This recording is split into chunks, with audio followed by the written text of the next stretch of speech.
Yeah,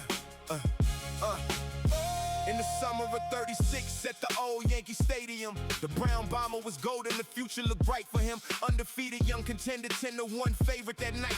Joe Louis from Detroit stepping into the light. But Max Schmelling from Germany, the veteran, calm and wise, watched the films in secret and found a flaw in his eyes. Louis dropped his left hand after every sharp jab. Schmelling's right cross was waiting, the perfect counter trap. 12 hard rounds of war, the crowd on the edge of their seats. Then the body shot followed by the jaw. Louis hit the sheets, first professional loss. The nation sat stunned and quiet while in Berlin they celebrated a racial triumph and riot. Hitler and Goebbels spun it loud for the whole Third Reich to hear. Aryan superiority. The propaganda was clear.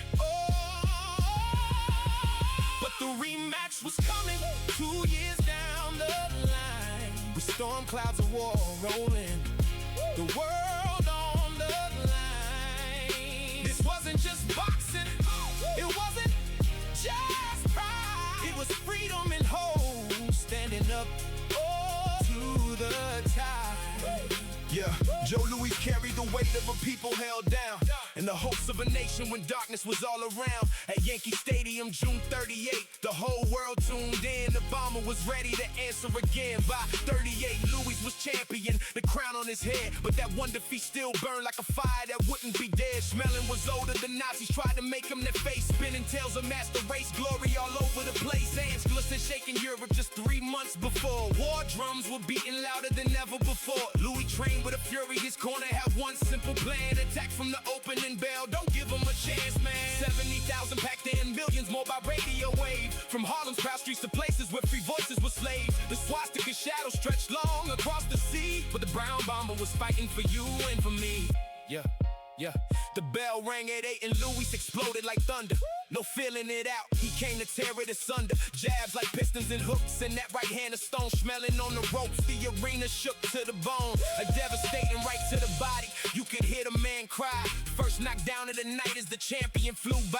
Schmelling rose at 8, but the bomber kept pouring it on. Second knockdown came fast and the crowd knew it was gone. Third time on the canvas, the corner threw in the towel in vain. The referee counted them out at 2 minutes and 4 in the first frame. 1 round, 124 seconds of pure righteous fire. The Brown Bomber reclaimed what was his and lifted it higher. Now Harlem exploded, the streets filled with joy and with tears, while the Nazi machine tried to spin it for years. But the truth rang out louder than any lie they could sell. Joe Louis had answered, and the whole world could tell. This fight was a symbol when the darkness drew near, a preview of the battle that soon would be here. Democracy's fist versus hatred's cruel art. 1 round of redemption that lit up the dark. Years later, the 2 men would stand as friends side by side, proving that real victory lives long after the pride. But that night in '38 at the old Yankee Stadium lights, Joe Louis and Max Schmelling wrote history's fire. The Brown Bomber's revenge, short, brutal, and true. A moment that still echoes when courage breaks through.